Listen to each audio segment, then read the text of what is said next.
Vamos lá, meus irmãos, vamos lá, minhas irmãs, começando aqui nossa sexta aula de Teologia Sistemática 5, matéria de Eclesiologia, ou seja, doutrina da Igreja. Já oramos como é costume, mais uma vez, graça e paz.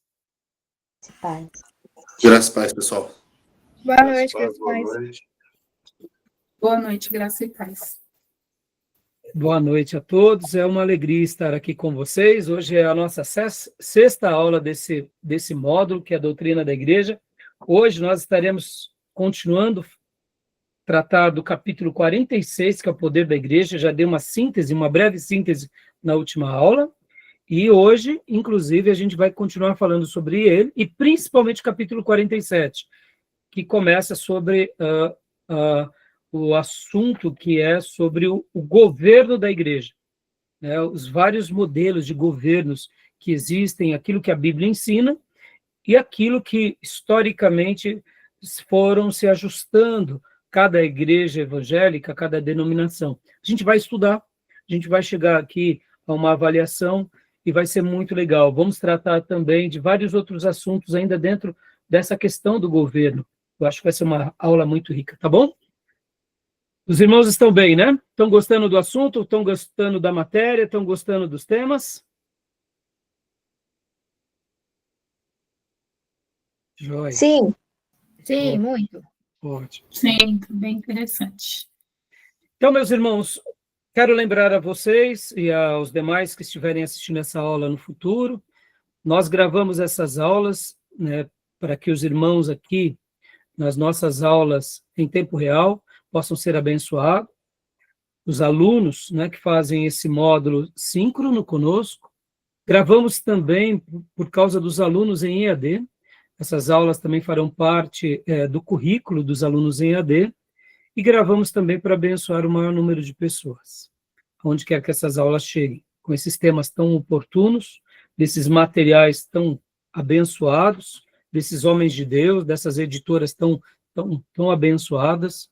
Então, o nosso desejo é que cada aula nossa seja uma bênção para aqueles que estiverem assistindo, participando, e, é claro, todos aqueles que desejarem fazer esse curso, né, o nosso seminário, entre em contato conosco, nos procure nas redes sociais, porque vai ser um imenso prazer ter os irmãos aqui, ou nas aulas síncronas ou assíncronas, né? Aqueles irmãos que não podem fazer agora nesse horário, pelo qual dedicamos, que é toda terça e toda quinta noite, 2h30 de aula, né? Ou seja, 3 blocos de 50 minutos, em média. Então, o fato de gravarmos também facilita aqueles que trabalham nesse horário, mas poderão fazer o módulo em EAD. Então, a gente grava por isso também, tá bom? Então, vamos lá, meus irmãos, vamos lá. Eu gostaria de ler um texto bíblico que está em 1 Coríntios. Eu vou ler 3 textos bíblicos e a gente vai começar a aula. Eu tenho um comentário aqui para fazer com vocês sobre esses textos, mas eu gostaria apenas de lê-lo agora. Então, Tomé, abra, por gentileza, em 1 Coríntios 15:9. Irmã Elisângela, Efésios 3:8. Querido irmão Júnior, 1 Timóteo 1:15, tá bom? Então, Tomé, por gentileza, o texto de 1 Coríntios 15:9. Eu também vou compartilhar aqui na minha Bíblia digital. 1 Coríntios, primeira carta de Paulo aos Coríntios, capítulo 15, versículo de número 9. Quero que os irmãos leiam comigo. Tomé, por gentileza, leia para nós esse texto, por favor. Pois eu sou o menor dos apóstolos, que nem sou digno de ser chamado apóstolo, porque persegui a igreja de Deus. Obrigado, Tomé. Guardem essa expressão aqui, pois, né, como está na minha versão, eu sou o menor dos apóstolos. Menor dos apóstolos, tá bom? Agora, Efésios, irmã Elisângela, por gentileza, Efésios, carta de Paulo aos Efésios, capítulo de número 3, versículo de número 8. Pode ler na sua versão, minha irmã. A mim, o menor de todos os santos, me foi dada esta graça de pregar aos gentios o evangelho das insondáveis riquezas de Cristo. Que texto magnífico. Paulo é simplesmente lapidar, né? Deus usou muito nosso irmão. A mim, o mínimo, né? Na sua versão diz como? O menor, né? O menor. O menor. Aqui, né, na minha versão, está o mínimo de todos os santos. Bom, nós tínhamos lido em 1 Coríntios 15, 9, o menor dos apóstolos. Agora ele diz o menor de todos os santos. E agora, por último, né, Júnior, tenha bondade, meu irmão, de ler para nós. Graça e paz, meu irmãozão. Primeira carta de Paulo a Timóteo, capítulo de número 1 Timóteo 1,15, é isso, 1,15. Esta é uma palavra fiel e digna de toda aceitação, que Cristo veio ao mundo para salvar os pecadores, dos quais eu sou o principal. Olha só, né? Então Paulo, mais uma vez, falando sobre a salvação, falando sobre a obra redentora, e falando que ele veio ao mundo para salvar agora, não os apóstolos, não os santos, mas todos os pecadores. E aqui ele se inclui, dos quais eu sou o principal. Então, guardem isso. Apóstolo, santos e pecadores, tá bom? Tudo bem? Eu gostaria agora de fazer, em cima dessas 3 passagens, eu queria passar para vocês algo que eu aprendi. Eu não me recordo exatamente quem foi, mas se não me falha a memória, foi o meu irmão Davi, nos dias em que ele fazia seminário, ainda lá no Pregão. Ele, tendo uma aula, ele chegou no dia seguinte ali, transbordante, comentou algo que eu jamais me esqueci. E hoje o meu irmão Davi, ele é pastor lá no Paraná, pastor da Igreja Metodista. E qual é a síntese que eu aprendi com ele? Que um professor dele passou para ele. É óbvio que esse assunto e é pauta tratado por muitos outros pastores, mas eu gostaria de passar aqui nessa breve reflexão.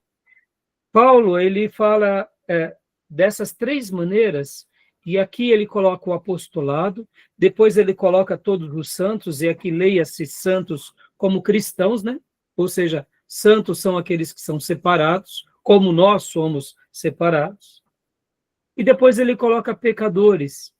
E uma das coisas que o Davi me passou naquele dia, que eu jamais me esqueci, foi o seguinte. Não sei se vocês sabem ou se lembram, mas essas 3 cartas demonstram 3 períodos na vida do apóstolo Paulo. A carta de 1 Coríntios foi escrita por volta do ano 53 ou do ano 55 depois de Cristo, provavelmente em Éfeso. E ele escreve essa carta, e essa carta, quando ele fala, ele está dizendo aqui que ele é o menor de todos os apóstolos. Ou seja, guardem essa informação. Essa carta foi escrita, uma das primeiras cartas, das 3 que nós vimos agora, essa foi escrita por volta do ano 53 ao 55.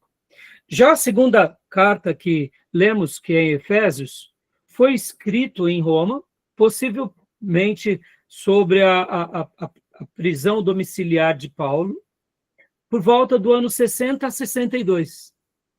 Ou seja, aqui Paulo, quando ele está escrevendo aos Efésios, ele está dizendo para eles o seguinte: eu sou o menor de todos os santos, ou seja, dos cristãos eu sou o menor. Lá em Coríntios, alguns anos atrás, por volta de 10 anos atrás, 8 anos atrás, ele tinha dito: eu sou o menor dos apóstolos. O tempo passa e agora ele diz para a segunda igreja: eu sou o menor dos cristãos ou dos santos. E agora, 1 Timóteo, Paulo escreve, provavelmente da Macedônia, logo após a sua primeira prisão. Paulo agora estava em Roma, aliás, na Macedônia, logo após a sua primeira prisão, que foi em Roma. Ele escreve 1 Timóteo por volta do ano 62 a 65, ou seja, alguns anos depois da carta aos Efésios, Paulo agora escreve ao seu discípulo Timóteo e fala: olha, dos pecadores, eu sou o menor. Eu sou o principal. Percebam, o tempo passa e o grande apóstolo se torna mais humilde. Ele não se torna mais arrogante. Do colegiado apostólico, ele se considerava o menor. Do colegiado da cristandade, ele se considerava o menor. E dos pecadores, ele se considerava também o menor ou o principal de todos, no sentido, o mais pecador. Olha que paradoxo. Por que eu estou falando isso? Hoje, querendo Deus, nós vamos estar trabalhando sobre os apóstolos, e eu gostaria de deixar aqui essa palavra para vocês. Qual é? O nosso irmão, o apóstolo Paulo, o tempo passa e ele não cresce em soberba, ele não cresce em arrogância, ele não cresce em presunção, mas ele cresce em humildade e unção. Interessante, não? Bem diferente dos apóstolos dos nossos dias, não?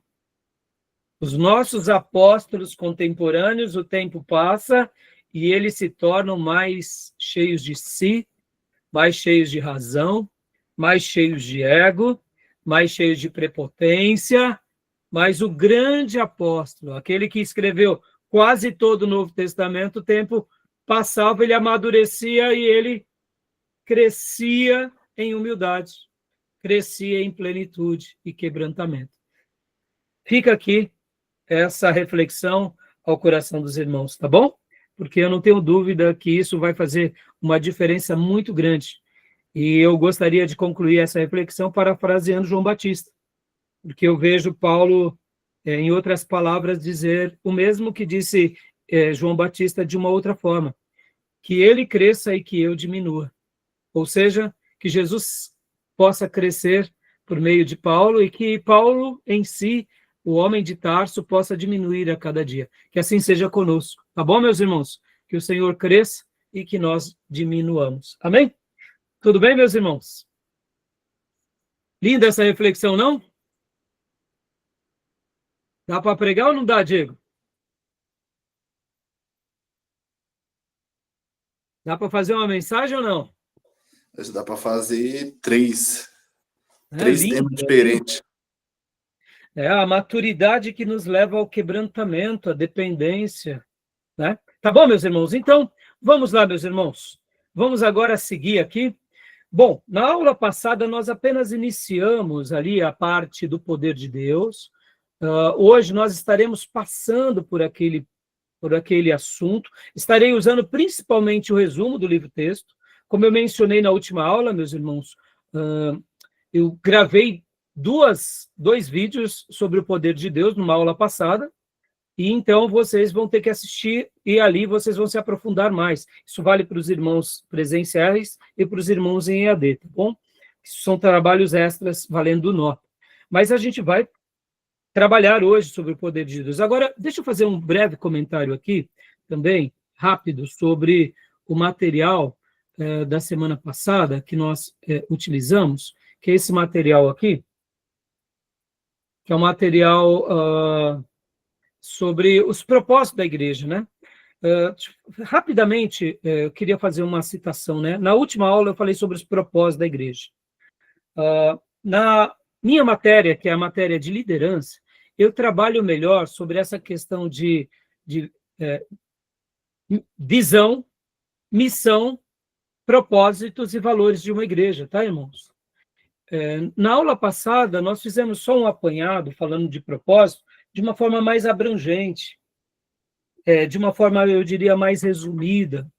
É muito comum hoje termos em grandes empresas placas, né, e um comunicado bem visível de qual é a missão daquela empresa. Qual é a visão daquela empresa? Quais são os propósitos daquela igreja? Quais são os valores daquela igreja? E quais são as estratégias? Né? Eu não quis trabalhar propriamente nesse aspecto. Quando eu citei, inclusive, o livro do Rick Warren, eu só dei uma abordagem geral, porque aqui o nosso propósito agora é aprender sobre a igreja de uma forma geral, né? Não sobre um viés propriamente dito de uma liderança, porque esses assuntos, me entenda, tá, irmãos? eles são de fato importantes. E aqui fica até um adendo, tá? Muitos pastores podem não ter uma clareza de uma visão, de uma missão, de valores, de uma estratégia ou de propósitos definidos, mas eles são tão piedosos que eles seguem o que as escrituras pontuam para a vida deles, e eles fazem dessa piedade tudo isso que hoje o mundo moderno utiliza de uma forma mais, eu diria, mais temática. E isso é importante num primeiro momento? Sim, meus irmãos, é importante. Porque, percebam, quando nós temos assim essa clareza, isso ajuda muito na compreensão dos membros. Saber qual é a missão da igreja, qual é a visão da igreja, quais são os propósitos, isso facilita. Uma pessoa já entra numa igreja local, ou se converte ali, ela já vai sendo inserida num contexto. O que aquela igreja foi presenteada por Deus. Agora, é claro, como eu disse, irmãos, a gente não tem que fazer, né, dessa linguagem contemporânea uma obrigação para toda igreja local, tá bom? Porque o mais importante é aquele pastor e aquele colegiado viverem todos os valores de Deus e todos os mandamentos, ou seja, praticarem tudo aquilo que aprenderam, e naturalmente o Espírito Santo os conduzirá, porque, afinal de contas, ali é uma igreja de Deus, e Deus, mesmo que os pastores não sejam, eu diria, tão antenados com relação a essas questões mais contemporâneas, o grande propósito da vida deles é eles serem cheios do Espírito Santo e guiarem a igreja na palavra de Deus. Em outras palavras, vocês verão que tudo isso está nas Escrituras. E o que essas empresas têm feito, na realidade, é só extrair princípios e verdades das Escrituras e colocarem ali para os seus colaboradores e para o mercado de trabalho. Mas quando a gente avalia uma grande empresa como a Apple, uma grande empresa como a Microsoft, uma grande empresa quanto NVIDIA e tantas outras, a gente nota o seguinte, que esses valores, esses propósitos, as suas missões, mesmo que sejam voltadas para o mercado, muitos desses princípios, eles têm tudo a ver com as Escrituras, porque uma grande empresa jamais vai gerar mal para as pessoas, jamais vai fazer algo errado. Agora, é claro, é uma empresa, é uma organização, é uma instituição, e não é um organismo, a igreja é um organismo, tá bom? Beleza? Eu só queria fazer esse comentário, porque na última aula eu acabei não mencionando. E uma última coisa, inclusive, aqui. A nossa querida irmã Beatriz também, ela tinha feito um comentário, e aí ela tinha até perguntado, pastor, e quando falta numa igreja local aquela clareza, né, naquela igreja local, muitas vezes, sobre, por exemplo, aquela questão dos sinais de uma igreja pura, né? Os sinais de uma igreja pura. E aí ela até falou assim, pastor, e quando numa igreja não se tem, né, por exemplo, uma mensagem muito boa, muito abençoada? E ali eu mostrei, né, até criei aquela questão das notas e mencionei com vocês sobre as notas. Falei, muitas vezes uma igreja ela é fraca em uma área, mas é forte em outra. Deixa eu fazer só um último comentário aqui, que eu acho que é muito importante. Eu aprendi, meus irmãos, e eu noto que tem um fundo de verdade muito grande. Muitas igrejas, o púlpito pode até não ser tão forte. Entendam, leia-se aqui forte no sentido de um pastor, mestre, assim, muito, muito profundo.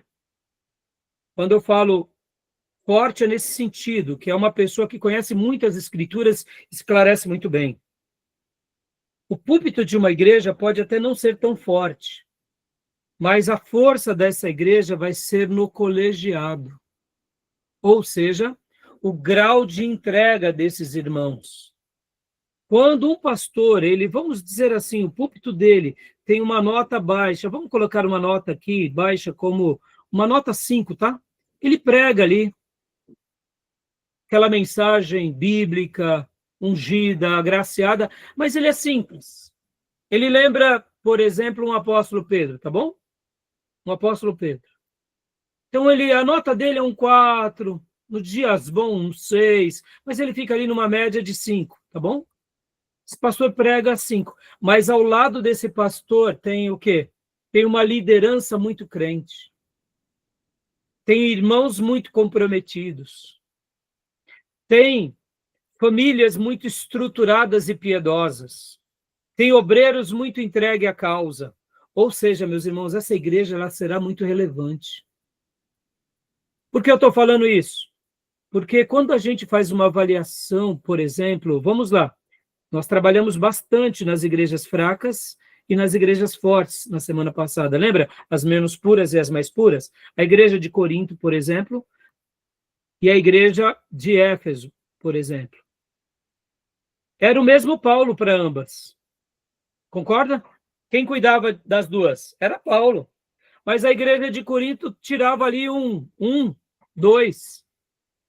E a igreja de Éfeso tirava um 8, 9. Para não dizer um 10. Está entendendo? Era o mesmo Paulo. Mas fazia diferença o colegiado ou não? Fazia.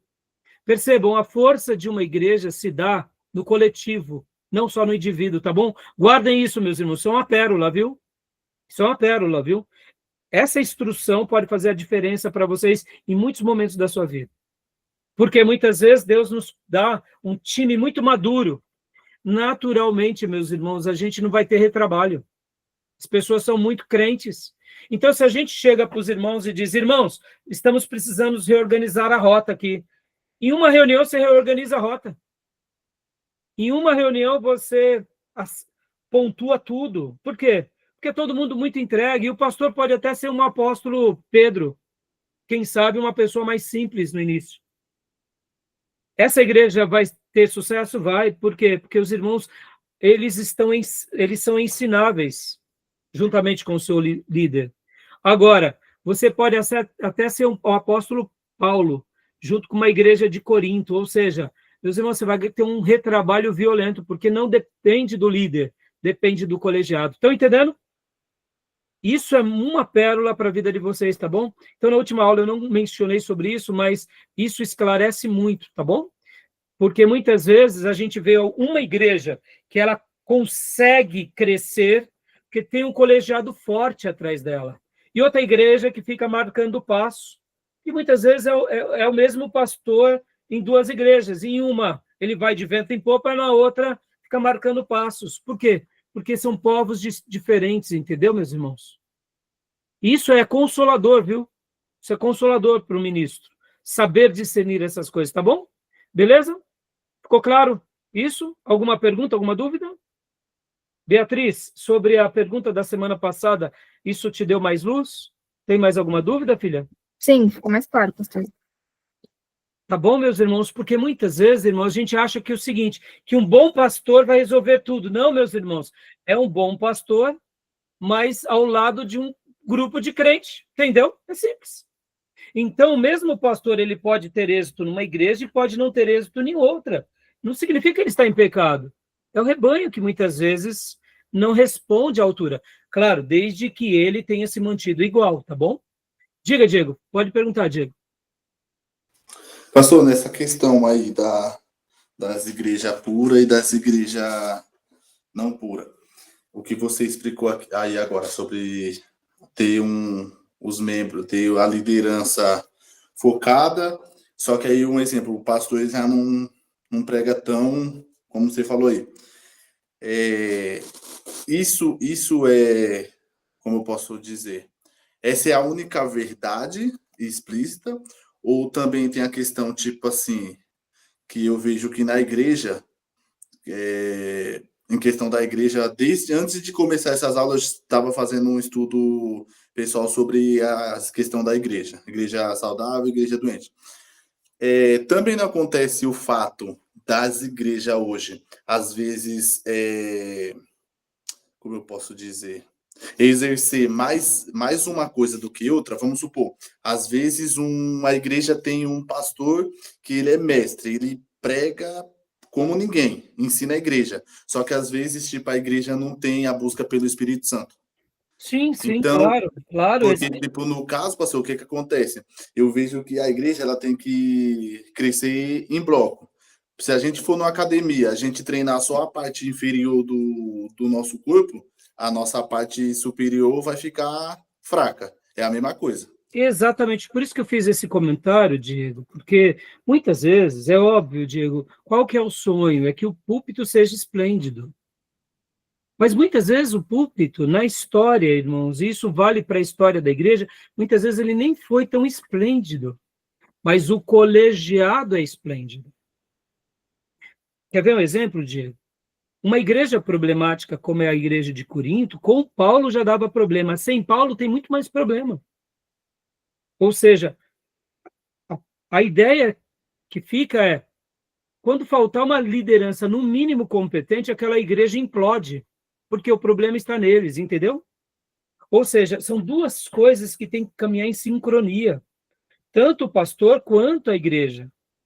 E quando a igreja não acompanha o pastor fica tendo retrabalhos, fica pregando para um monte de carnal que não quer crescer. Felizmente, Diego, isso é uma verdade. Por isso que a comparação que você deu e a analogia do exercício é bem, bem útil. Agora, o oposto é verdadeiro também, viu, Diego? Muitas vezes o pastor é meia boca, relapso, e a igreja é piedosa. Esse pastor vai acabar não sobrevivendo nessa igreja. Por quê? Porque os irmãos não estão satisfeitos com uma pessoa apenas profissional da fé. Entendeu? Agora, quando há essa sincronia, aí uma explosão. Entendeu? E podem ver, meus irmãos, eu estou fazendo esse comentário porque isso tem um pouco a ver com teologia pastoral, práticas pastorais, mais a praxis, né? Mas tem a ver também com essas aulas e tem a ver com momentos da nossa vida. Por exemplo, Diego, quem já passou ali numa igreja local, 10 anos de vida naquela igreja local, possivelmente já viram várias trocas em 10 anos. Por quê? Porque é um mal que tem acontecido nas nossas igrejas modernas. Um irmão que pertence à mesma igreja há 20 anos, infelizmente, tem tido muitas trocas de membros. E muitas vezes o irmão que já passou ali pelos 30, 40 anos, são vários grupos. Então, tem vezes que a igreja está numa fase melhor, porque aquele grupo de obreiros e de liderança é mais consagrado. E muitas vezes não trocou nem o pastor, entendeu, Diego? Agora, o oposto é verdadeiro, Diego. Muitas vezes pode trocar de pastores a cada 5 anos, mas se o time é comprometido, a igreja é comprometida, pode trocar o pastor, pode substituir o pastor, aquela igreja não perde intensidade, porque o compromisso dos membros é com Deus e com o reino. É claro que é com a liderança, mas eles estão num nível de entrega tão elevado que muda tudo. Entendeu? É isso aí. Então, fica aqui essa dica, porque isso é importante para vocês, porque muitas vezes a gente está em crise, mas é uma crise que muitas vezes a gente tem que saber administrar, porque não depende só de nós, tá bom? Diga, Júnior, pode perguntar, meu irmãozão. Nesse mesmo tema aí que o Diego levantou, o Grund ele faz uma abordagem sobre igreja genuína. Então, ele aponta alguns aspectos. Porque a igreja, às vezes, ela é muito centrada na adoração, mas não evangeliza. Às vezes a igreja é centrada muito, faz muito bem a adoração, mas não ora. Sim, então, ele sim. falou que todos os componentes têm que estar em harmonia, tanto adoração, oração e evangelização. Talvez não com tanta intensidade em alguns setores, mas contemplando todas essas áreas, ela identifica como uma igreja genuína. Exato. Porque, às vezes ela está isolada, ela só vive Em cima de uma oração no culto, mas ela negligencia o evangelismo, não faz evangelismo. Exato. Então, por isso, Júnior, que a gente trabalhou bem isso a aula passada, e aí é o slide que eu tinha mostrado para vocês, né? Que é esse daqui, que seriam os sinais de uma igreja, como ele chama, né? Os sinais de uma igreja pura, né? Entendeu? É isso aí, Júnior. Exatamente, Júnior, é exatamente isso, entendeu? Então, isso é muito legal, porque isso traz para nós uma clareza muito boa, porque muitas vezes, Júnior, né, a gente acaba focando em uma área e, de repente, a gente tem que estar mais aberto, né? Tá bom? É isso aí, fiote. Joia. Tá bom, meus irmãos? Então, vamos lá agora para o slide, né? Continuando aqui o nosso slide, que nem nós paramos semana passada, mas é isso aí, viu, Júnior? Tem que ter um equilíbrio, né, Júnior? O equilíbrio é Eu fundamental. li isso no Gruden, eu achei interessante, né? Porque É. foca mais em uma coisa e negligencia a outra. Então tem que saber equilibrar, harmonizar todos esses trabalhos para que a igreja seja uma igreja Cresça, mais né? sólida. É. E só para você ter uma ideia, né, Júnior e irmãos? Muitas vezes, na prática, é muito difícil fazer tudo isso, tá bom? Mas na última aula nós trabalhamos bastante isso, e eu queria só ter trabalhado aqui com vocês, só para mostrar um pouco essa essência, tá bom, meus irmãos? Bom, vamos lá, meus irmãos. O poder da igreja, né? A batalha espiritual, né? Como nós já vimos na última aula, né? Lemos, inclusive, esse assunto. As armas da igreja, a oração, a adoração, a autoridade para repreender forças demoníacas, as palavras das escrituras, fé, retidão por parte dos membros da igreja. Ou seja, há uma batalha espiritual. Agora estou trabalhando já no capítulo de número 46 do livro-texto do Gruden, né? Ou seja, a igreja tem um poder, e esse poder é um poder para batalhar e vencer. Eu gosto muito de uma frase de um pastor que ele dizia o seguinte, que Deus já deu tudo para nós. O mundo espiritual já está ao nosso dispor. O Pai, o Filho e o Espírito Santo, ou seja, o Deus trino e poderoso, ele nos favorece. E há toda a força divina que colabora ao nosso favor. Esse Deus, criador de todas as coisas, já nos deixou anjos, querubins, serafins, para trabalharem conosco, já nos deu uma palavra poderosa, já nos deu promessas, ou seja, tudo está ao nosso dispor. E sobre esse capítulo aqui, meus irmãos, inclusive, eu quero fazer uma abertura e dar um destaque, porque há um mal no meio do povo de Deus que, quando falamos sobre o poder da igreja, é lido assim, que o poder da igreja está associado apenas ao quê? A sinais e maravilhas, ou seja, a milagres. E eu gostaria de desmistificar isso agora com vocês. Por quê? Porque o poder da igreja não é somente isso, tá bom? O poder da igreja não é somente isso. O poder da igreja é muito mais do que isso, tá bom? O poder da igreja é literalmente algo muito mais do que apenas sinais e maravilhas. Sinais e maravilhas, ou seja, milagres, faz parte do poder de Deus. Mas a igreja, quando se trata do poder da igreja, não se resume apenas a sinais. O poder da igreja é um poder que Deus deixou de forma sobre-humana. E por que eu quero dar esse destaque aqui para vocês? Porque quando nós entendemos que o poder de Deus foi dado à igreja, é muito mais do que sinais e maravilhas ou milagres. Para mim, é a autoridade das autoridades divinas sendo dada ao seu povo chamado Igreja de Jesus. Amém, meus irmãos? Então, assim, leia que sobre cada igreja local há um poder divino espetacular que Deus deixou para todos os seus filhos de todas as gerações. E podem ver que quando nós tratamos nas aulas passadas que a igreja ela é guardiã do reino, que a igreja, hoje a gente vai trabalhar bastante sobre essa questão, ela tem as chaves do reino. Perceba, meus irmãos, a gente não tem as chaves da prosperidade apenas. Nós temos as chaves do reino de Deus. Quando a gente começa a compreender dessa forma, foi o que eu tinha dito na última aula, a gente começa a olhar para a igreja, e seja ela qual for e que tamanho for, a gente começa a olhar para ela com zelo. E falar, Senhor, obrigado pelo teu projeto que estava oculto nas gerações passadas. E o Senhor trouxe a luz na nova dispensação, ou na era da graça, ou no período dos gentios, na dispensação dos gentios, e o Senhor nos presenteou por essa promessa chamada igreja. Porque quando a gente começa a olhar dessa forma, é como se nós, irmãos, pensem assim, nós extremamente pecadores, não merecedores, fomos imersos nesse reino de autoridade. Isso é magnífico, meus irmãos. Isso é espetacular, porque aí a igreja não é nossa, nós estamos a serviço da igreja, Mas essa igreja, ela detém um poder e uma autoridade como nenhuma outra coisa na Terra. E aqui o Gruden, ele faz uma comparação, eu achei muito interessante, porque aqui, inclusive, ele vai falar sobre as chaves do reino, né?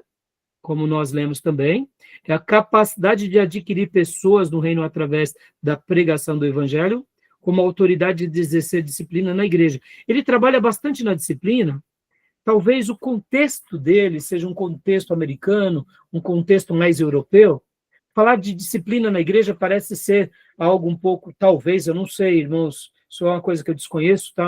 Eu não o conheço tão bem para falar sobre isso, mas talvez seja uma coisa assim menos usual para a igreja americana, mas assim, para a igreja brasileira, isso se perdeu de vista, mas é algo que nós precisamos resgatar, né? A disciplina ela é importante, a gente vai aprender aqui, mas essas chaves de admitir e de exercer a disciplina, no sentido de autoridade que temos como igreja, como ministros, mas eu diria muito mais do que apenas disciplina, essas chaves. E aqui ele conclui, inclusive, falando sobre a igreja e o Estado, que é a separação de esferas diferentes. E ele mostra que, assim como o Estado tem uma autoridade, e de fato existe, seja o Estado que for, ou o país que for, ou o sistema de governo que for, seja ele democracia, autocracia, monarquia, ou quem sabe, teocracia, né? Porque, querendo ou não, alguns países são regidos por uma teocracia, mesmo que para nós não tenha significado, mas isso não quer dizer nada para nós, num primeiro momento, porque em países islâmicos é teocracia, como é o Irã, ou seja, há um poder lá, nós não compactuamos com aquilo, mas respeitamos, porque não, queremos ver o evangelho chegando lá para mudar essas bases, mas qual é hoje o sistema de governo no Irã? É teocracia, ponto final. Ou seja, há uma autoridade legal. Nós podemos não concordar com um país, seja ele comunista, etc. e tal, socialista, mas é uma autoridade estatal.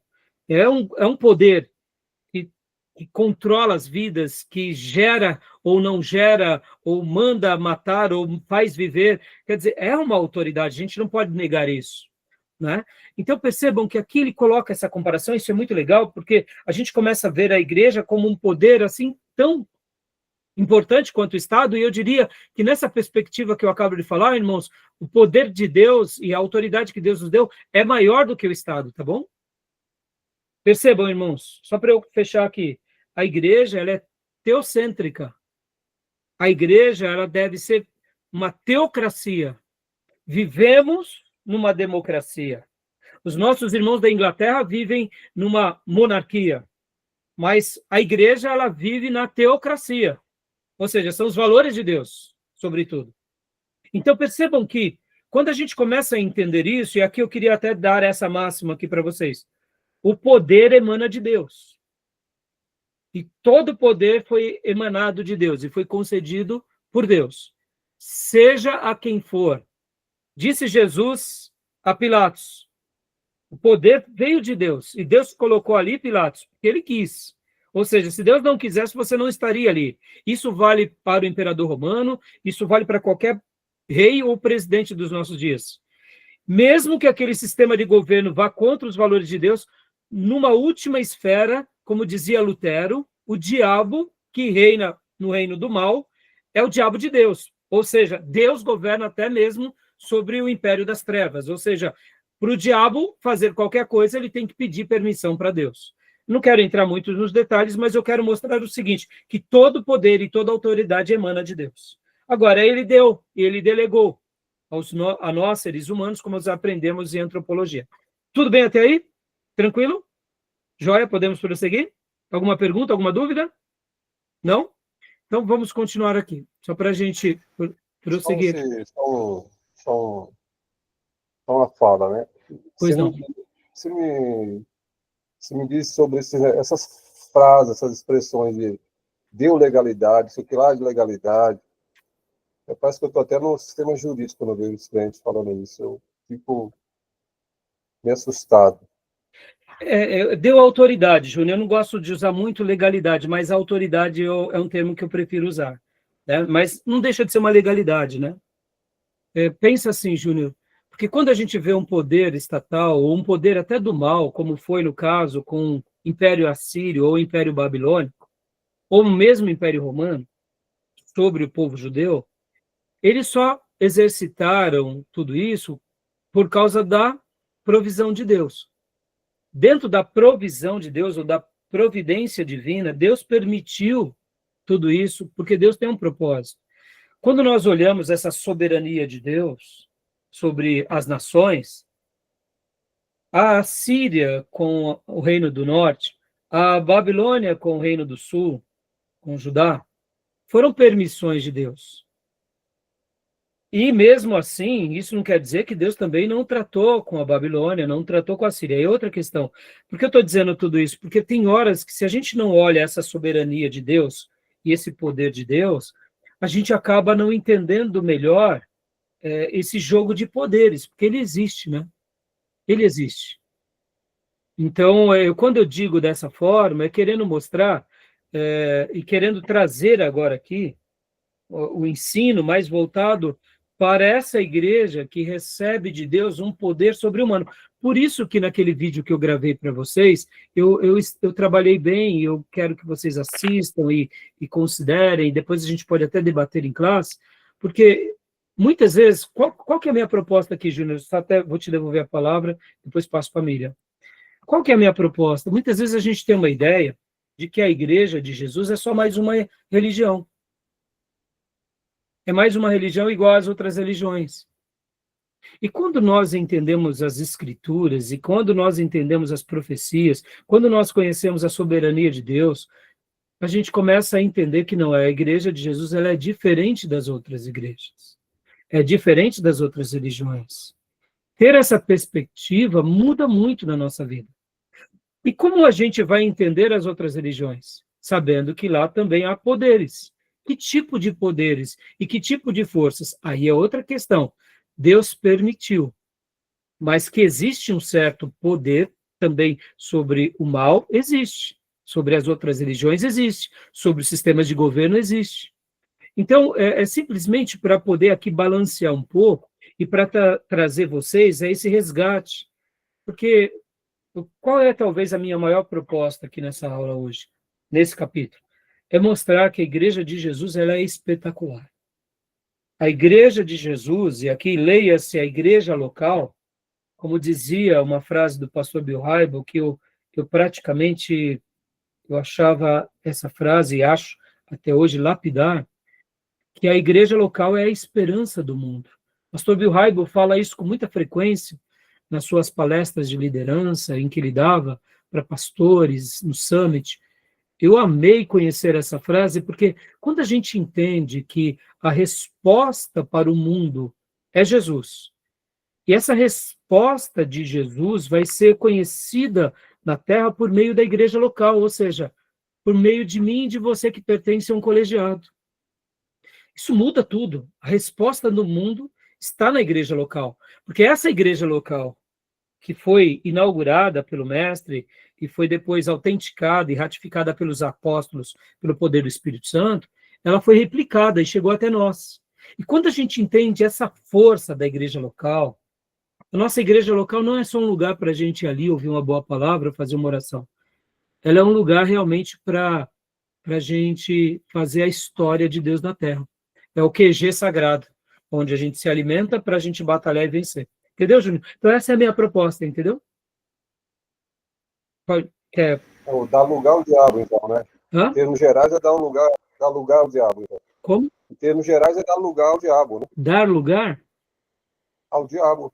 Como assim? Dar lugar, você não está autorizando.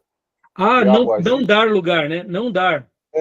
Porque isso. A pessoa fala que se ele está abrindo brecha, sei lá, e usa essa expressão. Não, eu não gosto. Então, por isso que eu não gosto muito de usar legalidade, Júnior, porque os nossos irmãos que fizeram da batalha espiritual uma batalha espiritual envezada, sabe? Está meio banalizado, né? E banalizou. Eu não me refiro a isso, eu queria até... Foi bom você ter tocado nesse assunto. Isso, esses irmãos que, sabe, ficam ungindo ungindo esquina, ungindo divisa de bairro, com todo respeito, fazendo essas besteiradas toda, eles não entenderam nada do que é batalha espiritual. E eles usam, inclusive, esse lance da legalidade, dando aquela ideia de brecha. Se você der brecha, o diabo te pega. Não, isso não é besteirada. Né? Não, viremos a página desses irmãos que é unção daqui, é unção do leão ali, é unção da lagartixa, mas besteirada que não tem fim, né, Júnior? Não, esses irmãos... Parece que tira a responsabilidade do indivíduo. Isso, exatamente. Na culpa do diabo, ele não faz mais nada. Exato, isso é uma besteirada, a gente transfere, né?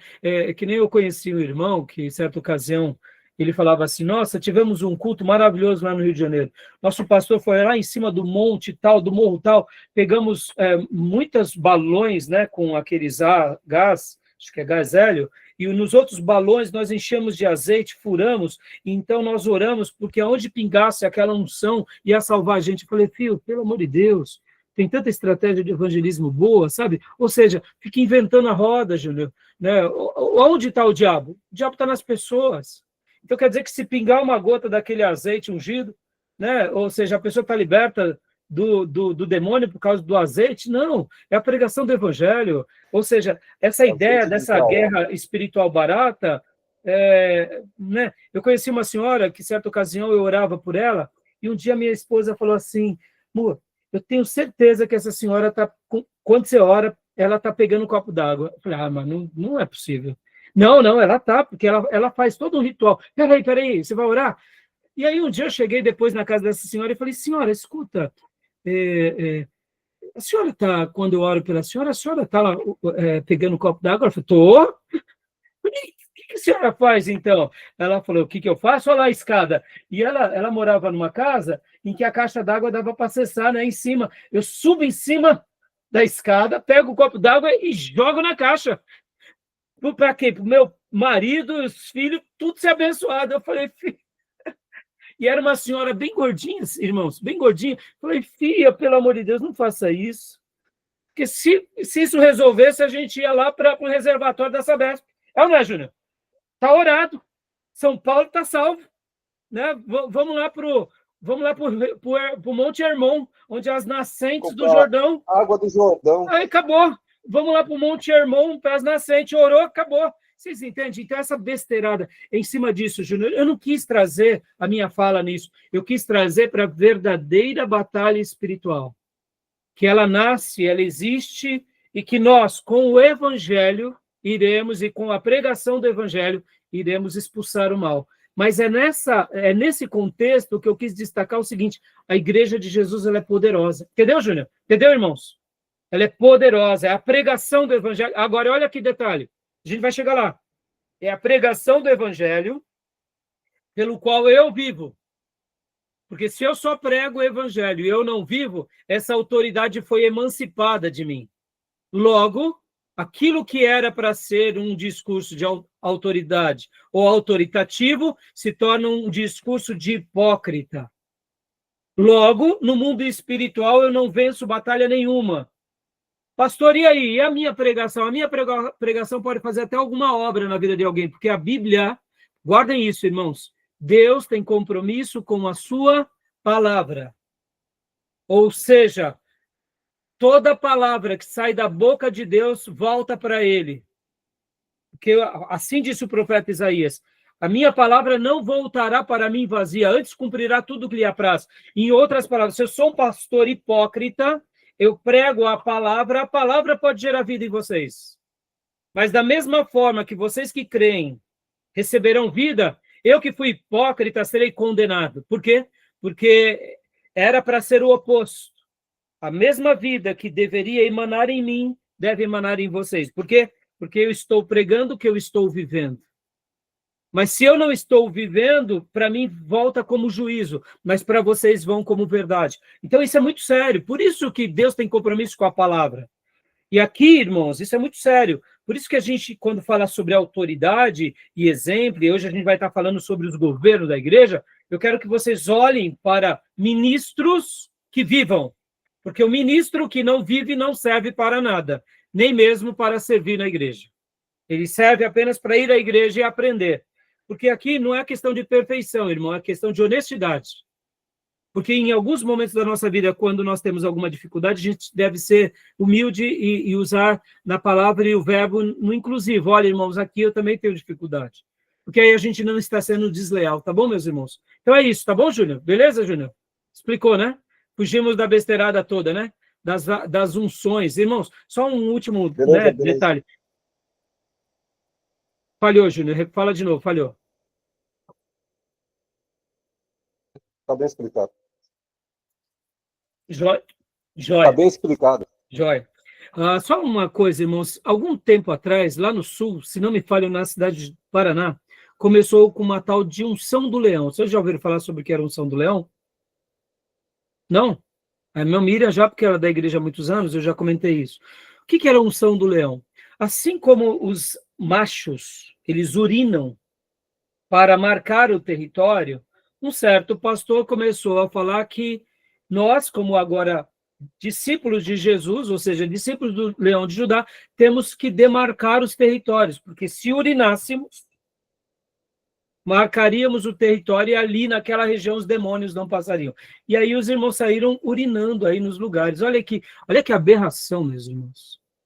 Sair de uma igreja local, entendeu? Aí depois vamos chamar a gente de seita com toda razão, né? É óbvio. Olha que loucura. Irmãos, isso daí, ó, vamos lá. Várias quebras de protocolo e até mesmo de leis, porque isso daí você está sujando a cidade, sendo um péssimo exemplo, você está dando... Isso daí você pode ser até processado, é uma coisa horrorosa. Ou seja, olha onde chega a imbecilidade dos irmãos em nome de uma guerra espiritual. Está entendendo? Essas tolices, irmãos, quando surgir uma coisa muito... Questione, irmãos, porque a gente não está aqui para reinventar a roda. A gente está aqui para seguir a velha Bíblia, a velha oração, a velha expulsação de demônio, entendeu? O velho exorcismo bíblico. É isso que a gente está aqui. A gente está aqui para reinventar a roda. Tá bom, meus irmãos? Então, existem muitas besteiras como essa e aí vai longe, tá? Diga, Diego. Só ressaltando aí, por isso que é bom estudar, né? Porque, tipo, às vezes a heresia ela surge tipo de alguns versículos ou passagens da Bíblia não mal compreendidos. Porque se você for ver lá, tipo, Atos fala que algumas pessoas levavam os doentes porque eles acreditavam que se a sombra de Pedro passasse em cima dos doentes, curaria. E aí, tipo, se você não pegar o contexto correto, aí você já começa a querer inventar o que não tem. Exatamente. Por isso que a gente está aqui, Diego, e por isso que a gente olha para a história, e onde os nossos irmãos erraram, a gente pede misericórdia para não errar, e onde eles acertaram, a gente pede para seguir os passos dele. É simples, né? Irmã Miriam, diga, você tinha levantado a mão, não te dei a palavra. Sobre as igrejas impuras e as igrejas mais fracas, né? Então, eu acredito, assim, que nós se sentimos puros, às vezes, e achamos que as outras são seita. Então, eu acredito que nós, que achamos que estamos realmente verdadeiros, devemos estar orando pelos irmãos que estão fazendo a palavra ao contrário do que está escrito. E lá numa passagem, Paulo fala que ele se fez de tudo para ganhar os tolos, e eu acredito que, não sei se é uma estratégia deles, de às vezes até essa pregação que eles fazem sobre ganhar dinheiro, sobre ter coisas aqui na terra, coisas materiais, mas tem muita gente ali na igreja que tem um coração sincero com Deus. Só que eles têm essa estratégia. E quando as pessoas elas ganham o dinheiro, elas têm os benefícios, eles também ajudam as outras pessoas que necessitam. Que nem tem muita igreja que faz essas campanhas e pedem dinheiro, mas eu também vejo a ajuda deles em outras situações, ajudando outras pessoas. Então, se eles estão errados, porque às vezes eles pensam só no material, mas, porém, eles também fazem o bem. Então, eu creio que o Senhor vê a intenção do coração de cada um deles, assim como Ele vê a intenção do nosso coração também. E nós que, às vezes, estamos sendo buscando verdadeiramente o evangelho, falar a verdade, nós precisamos estar orando pelos mais fracos, pelos que estão mais distantes, né? Sim, sim. Claro, minha irmã. Irmã, podem ver que em algumas aulas passadas, até quando eu comentei sobre os católicos, os monges, se eu citei eles, quem dera as igrejas evangélicas. Agora, eu sei que a visão da irmã, percebe, irmã? É uma visão, com todo o carinho, tá, minha irmã? É uma visão, assim, querendo olhar o lado bom. O Júnior, por exemplo, diferente da irmã, ele foi treinado na vida do direito. E por que eu estou usando agora o Júnior como exemplo? Porque, irmã, mesmo que nós tenhamos um lado bom, como você citou, essas igrejas que têm estratégia da prosperidade. Aí eu digo, então, irmã, eu poderia dizer e melhorar que a Igreja Católica tem uma estratégia, que é, sabe o quê? Usar os ídolos ali para aproximar as pessoas. Você entende que aí é onde entra a leitura de uma pessoa que é um pouco mais simples e a leitura de pessoas que são mais capciosas. Por quê? A irmã comentou sobre a prosperidade. E aqui eu estou comentando sobre a idolatria, sobre os dogmas. Mas eu estou fazendo essa comparação mesmo agressiva para mostrar para a irmã que é o seguinte, quando nós, como pastores, usamos uma estratégia que vai contra a palavra, mesmo que dê certo, a gente está desfigurando a mensagem do evangelho. E aqui, irmã, eu posso até como pastor ter aquele discurso, muitas vezes bonito, dizendo que essa é a minha estratégia, porque as pessoas são pobres, elas estão se aproximando, e elas estão prosperando e glorificando a Deus, mas no fundo, essa já é uma distorção do evangelho, e essa distorção estará causando um desserviço.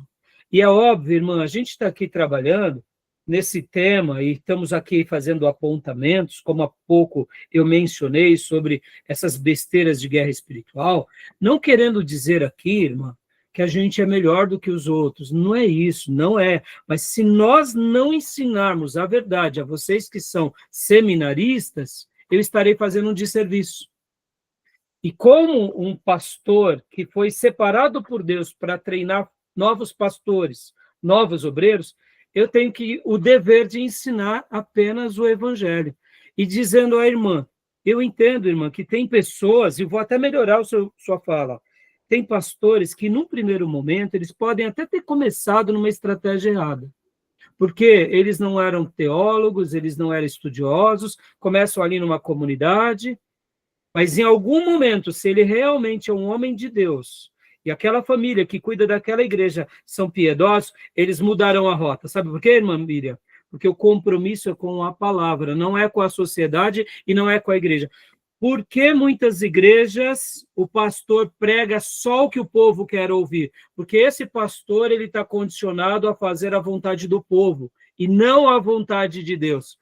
Jesus não fez isso. João Batista não fez isso, os apóstolos fizeram isso, a igreja primitiva não fizeram isso. Quem começou a fazer isso foi logo depois de Constantino, que eles começaram a dar uma resposta ao povo, e aí onde nasce o romanismo, aonde nasce depois o ortodoxismo, e depois é onde nasce todas as seitas.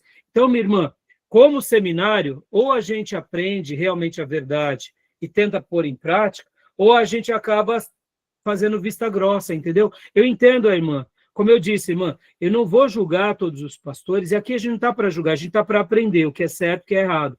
Mas quando eu digo para a irmã que alguns pastores, muitas vezes, eles até comentem certas coisas, porque eles foram treinados ali, aprenderam ali, mas quando eu, como pastor, vou ler a Bíblia, e reler a Bíblia, e buscar na Bíblia, eu começo a fazer algumas perguntas. Por que a minha igreja está pregando tal coisa, ensinando tal coisa, fazendo tal coisa, se não está nas Escrituras? E aí, esse pastor vai ter, de duas uma, ou ele vai ter que chegar nos outros pastores e falar, ou ele vai aceitar os erros que são passados para ele. E aí onde muitos pastores acabam saindo. Por isso que na última aula, eu até mencionei o fato de muitas igrejas pentecostais saírem da Assembleia de Deus. Por quê? Porque foi, na minha opinião, Deus realmente mobilizando grupos para fazerem outros trabalhos. Então, perceba, eu não estou dizendo que a Assembleia de Deus está errada, mas eu estou dizendo aqui, a gente não está apontando aqui denominações, nós estamos falando sobre erros doutrinários. Irmã Miriam, pregar prosperidade da forma que tem sido pregado é um erro, não é justificável por nada. Nós poderíamos usar aqui a ideia de falar sobre dinheiro, falar sobre construção, falar sobre empreendimentos de uma outra forma, mas usar a prosperidade como as igrejas usaram, isso é um pecado. E eu digo isso sem medo de errar, minha irmã. Os pastores que se enveredaram por esse caminho pagarão um alto preço naquele dia, porque isso é um erro. Podem ver que o apóstolo João vai falar que a avareza é idolatria, ou seja, a prosperidade virou um ídolo invisível nos nossos dias. Essa prosperidade aí barata que os pastores se enveredaram. Então, irmã, eu entendo, a gente não está aqui para julgar ninguém, é por isso que eu estou aqui treinando vocês. E podem ver, eu treino vocês e treino os alunos em EAD. E aqueles que assistirem essa aula, mas não quiserem, por exemplo, aceitar essas instruções, tudo bem. Se isso não for útil, eles descartam. Mas se algum irmão achar que isso é útil, então que ele venha para as nossas fileiras, porque eu, particularmente, vou dar o último exemplo, meu irmão. Não tenho problema nenhum com a prosperidade bíblica. A prosperidade que Abraão tinha, que Davi tinha, que o povo de Deus teve lá no deserto, porque, minha irmã, quer um povo mais próspero do que foi o povo de Israel no deserto, onde a sandália não se acabou, as vestes não se acabaram durante 40 anos. Isso é prosperidade. Eles tomavam café da manhã, almoçavam e jantavam com maná, e em vez em quando vinha até cordoniz. Quer mais prosperidade que essa? Saíram do Egito com o despojo. Quer mais prosperidade que essa? Ou seja, eles lá no meio do deserto levantam um tabernáculo com ouro, com tecidos, pedras preciosas. Meu irmão, a prosperidade é bíblica. O que não é bíblico é essa prosperidade mercadológica. São as igrejas que viraram empresa. Isso a Bíblia é contra. Esses profissionais da fé que fazem da igreja uma pirâmide e muitos pastores que fazem vista grossa, porque, irmã, eles estão enriquecendo em nome do evangelho. Pode escrever, minha irmã, naquele grande dia do juízo, a irmã vai ver Deus fazendo coisas assim, talvez assim, surpreendentes com esses falsos profetas.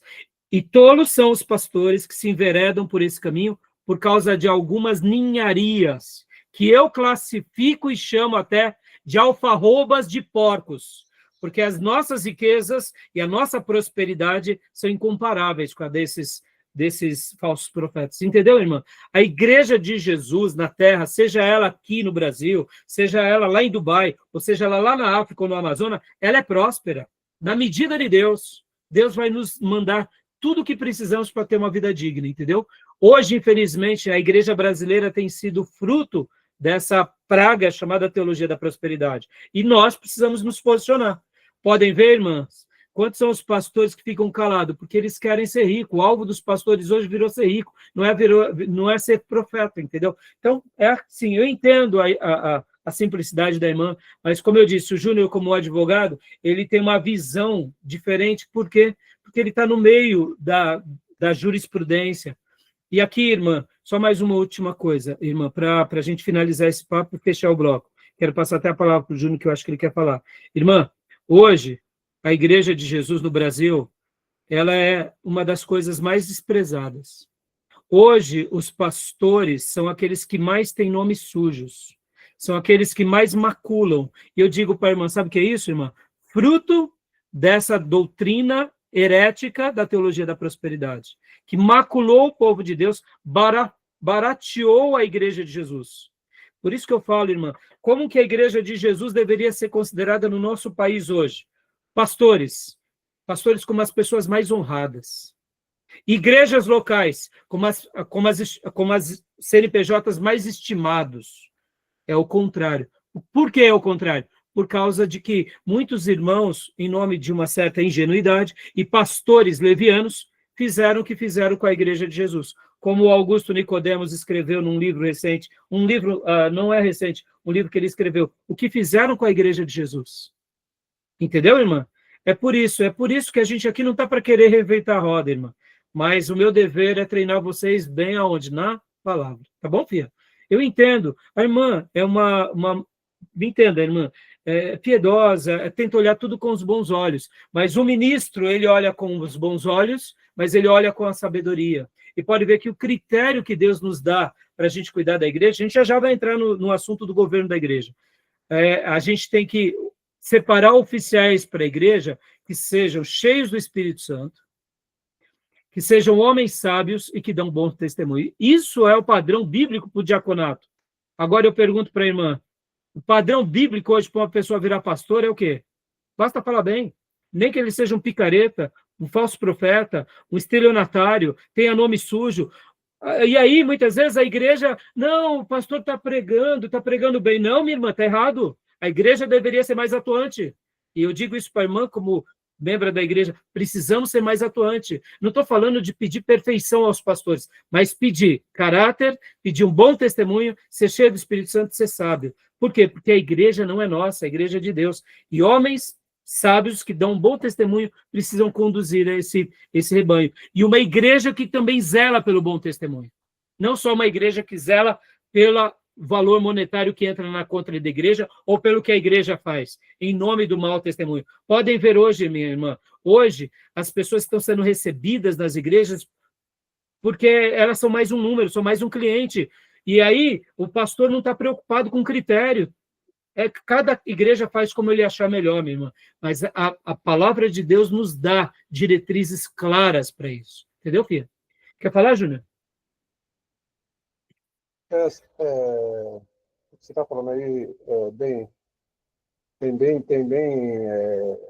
base, né? Porque há pouco tempo tivemos um rapaz que saiu aí, pastor de uma igreja neopentecostal, tem até um canal de TV aí, denunciou aí os abusos, toda a atrocidade que esses pastores dessa nefasta igreja que só quer saber de dinheiro, visa só dinheiro, os evangelhos para se enriquecer. E ele denunciou o que acontece lá dentro. Então, o Rai tá certo, é a liderança que está aí manipulando as pessoas, simples, pobres coitados. Entendeu? E por isso, irmã, que o propósito... Obrigado, viu, Júnior? Por isso que a proposta... Terminou, Júnior? Por isso que a proposta nossa não é aqui... Pode ver, irmã, aqui é por isso que o seminário ele tem que ter uma tônica mais elevada. Senão a gente não teria sentido, tá bom, meus irmãos? É como eu digo e sempre disse para as turmas que passaram aqui por essa casa de profeta, se algum irmão se enveredar por algum caminho herético, você vai ser indesculpável, porque nessa casa de profeta, e pelo menos naquelas que eu já trabalhei, todos os pastores são muito sérios. Se alguém se enveredar por um caminho de doutrina errada, de heresia, de teologia da prosperidade, de unção de besteirada, eles estão autenticando o passaporte deles para o inferno, porque aprenderam o que é correto. Se estão fazendo o que é errado, é com total consciência. É por isso que muitas igrejas jamais vão querer disponibilizar os seus membros para aprenderem em seminários sérios. E aqui, o nosso é mais um entre muitos sérios. Graças a Deus, irmãos, hoje a gente tem igrejas e seminários muito bons espalhados no nosso país, igrejas locais que estão montando seus seminários, porque nós temos um compromisso. Não é somente fazer, Miriam, mas é fazer da forma correta. Lembra que eu preguei sobre a igreja de Corinto e a igreja de Éfeso, domingo retrasado? Que era uma igreja estruturada e uma igreja circunstancial. Ou seja, irmã, não basta a gente fazer. É como eu preguei domingo passado, não basta a gente fazer, tem que fazer com a motivação correta e com a essência correta. Domingo passado, lembra que eu preguei sobre a igreja de Éfeso, que perdeu o primeiro amor? Perceba, eles trabalhavam, e o trabalho para Deus e a produção para Deus não quer dizer muita coisa. Se eu perdi a essência, perdi tudo. Isso importa para Deus. Então, a teologia da prosperidade, eles podem até vir com o discurso que estão ajudando, mas que diferença uma igreja que tem essas heresias tem, por exemplo, de religiões pagãs? Nenhuma. Porque as religiões pagãs estão aí fazendo obras. E é isso que eu quero que fique guardado no coração de cada um de vocês, tá bom? Amém?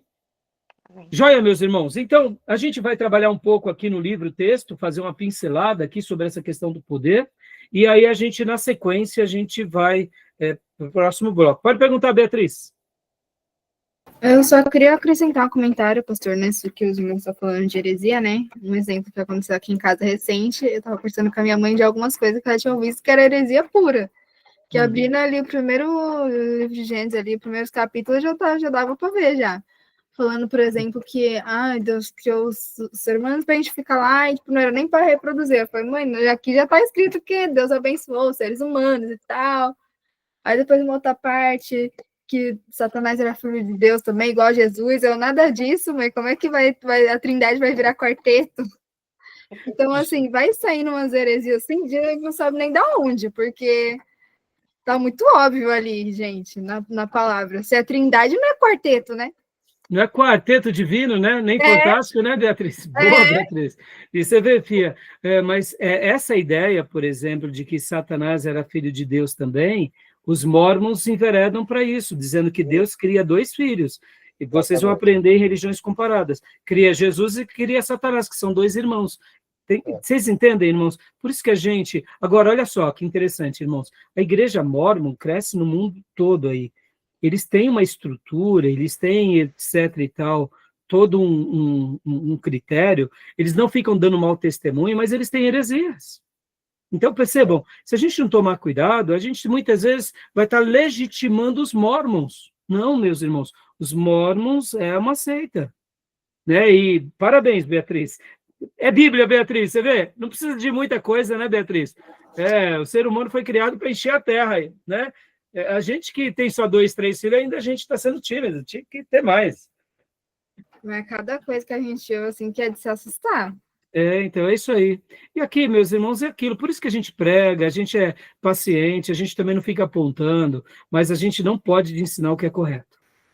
Tá bom? Beleza, meus irmãos?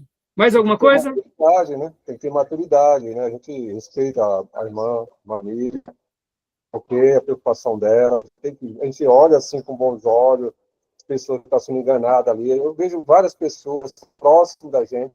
Eu te pergunto, irmã, se pegar o evangelho de verdade, eles não querem.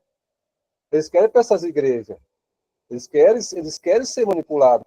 Parece que eles adoram ouvir aquela. A linguagem que eles querem ouvir é aquela. A Bíblia diz em Mateus 18, Júnior? E por que? Eu faço uma pergunta. Por que eles permitem isso? Por que eles querem isso? Porque estão falando o que querem ouvir. Exatamente. A Bíblia diz em Mateus 10, 16 que Jesus falou, temos que ser prudente como a serpente, cauteloso, não ser, você tem uma certa malícia, mas não a malícia por mal, mas ser simples como a pomba. Boa fé, ser simples, humilde. Mas a gente tem que saber dosar isso. Deixa eu fazer até um contraponto aqui, meus irmãos. Fazer um contraponto. Uma coisa que eu admiro muito, eu já falei da Assembleia de Deus, já falei de igrejas pentecostais, já falei de igrejas tradicionais. Deixa eu fazer uma defesa aqui à igreja presbiteriana. A igreja presbiteriana é uma igreja que ela não tem muitas vaidades no que se diz respeito à sua performance. Eles são simples. Claro, tem igrejas presbiterianas mais ricas, mas tem igrejas presbiterianas mais simples. Mas pode ver, a estrutura de uma igreja presbiteriana é uma estrutura simples. Porque eles aprenderam ao longo dos séculos que o que dá saúde à igreja é a fidelidade à palavra, não é o templo, não é o mármore, não é a projeção, não é ser midiático. É seguir o exemplo de profetas como foi Calvino. Então, percebam, porque eu aqui gosto de dar vídeos para vocês, do Nicodemos, do Hernandes Dias Lopes, do Russell Shedd, do pastor Ernesto Nini, e de grandes homens de Deus que foram um clássico na história, dos mais variados. Para quê? Para mostrar para vocês. Não é porque não somos midiáticos que não seremos bênção. Não é porque não temos uma igreja tecnológica ou midiática que somos menos. O que vai dar saúde para a nossa fé e igreja, e o legado que a gente vai gerar, não é somente agora, é na posteridade. Muitas igrejas que são simples estão escrevendo uma história linda no coração de Deus e na geração. E muitos irmãos, porque estão correndo atrás do glamour, daquilo que é midiático, estão indo atrás dessas coisas. E daqui a 10, 20 anos vão voltar a comer na cozinha daqueles simples que eles desprezaram. Por quê? Porque muitas vezes aquelas cozinhas simples continuam sendo o quê? a velha grama de Deus e a velha água da vida. Estão entendendo, meus irmãos? Então, assim, a gente tem que aproveitar os momentos, sim, claro, temos que aproveitar com a tecnologia, temos que aproveitar com tudo, mas o valor real de uma igreja é a nossa fidelidade às Escrituras, à unção do Espírito Santo e a nossa fidelidade realmente ao Evangelho de Jesus. E o demais é acréscimos. Se Deus nos der câmeras boas, se Deus nos der, sabe, um templo suntuoso, mas se nada disso ele nos der, que jamais nos falte a unção do Espírito e a fidelidade na pregação e uma vida de piedade e de consagração. São essas coisas que perduram. Para encerrar, eu quero citar Billy Graham, que ele dizia que tudo que é feito pelo poder do Espírito Santo, Deus perdura. Pode ver, a gente está segurando na mão um livro sagrado que foi escrito pelos apóstolos e discípulos numa igreja simples. O nosso Nazareno nasce numa manjedoura. O trono do nosso Nazareno era uma cruz. A sua coroa era de espinho, mas a sua obra foi divina. A igreja nasce num contexto de simplicidade. Por que Deus deixou isso ali? Para marcar todas as gerações de que não é o glamour, não é o status, não é a mídia, mas é o poder do Espírito Santo em vidas que se entregam ao Cristo e que renunciam a esse mundo e que fazem a vontade de Deus. Ora na simplicidade e ora na riqueza. O problema é que hoje essa igreja se perdeu só para a riqueza, tá bom? Então, meus irmãos, vamos dar uma pausa aqui. Vamos voltar a falar do verdadeiro poder de Deus, tá bom? Vamos deixar quem pensa de outra forma, respeito, mas temos um compromisso aqui com outras coisas. Tá bom, meus irmãos? Beleza? Vamos para o nosso intervalo? Voltamos em 5 minutos? Beleza. Tá bom, minha irmã? Tá bom, meus irmãos? Vamos dar uma pausa aqui. Deus abençoe. Então, vou dar uma pausa aqui e a gente volta em instantes.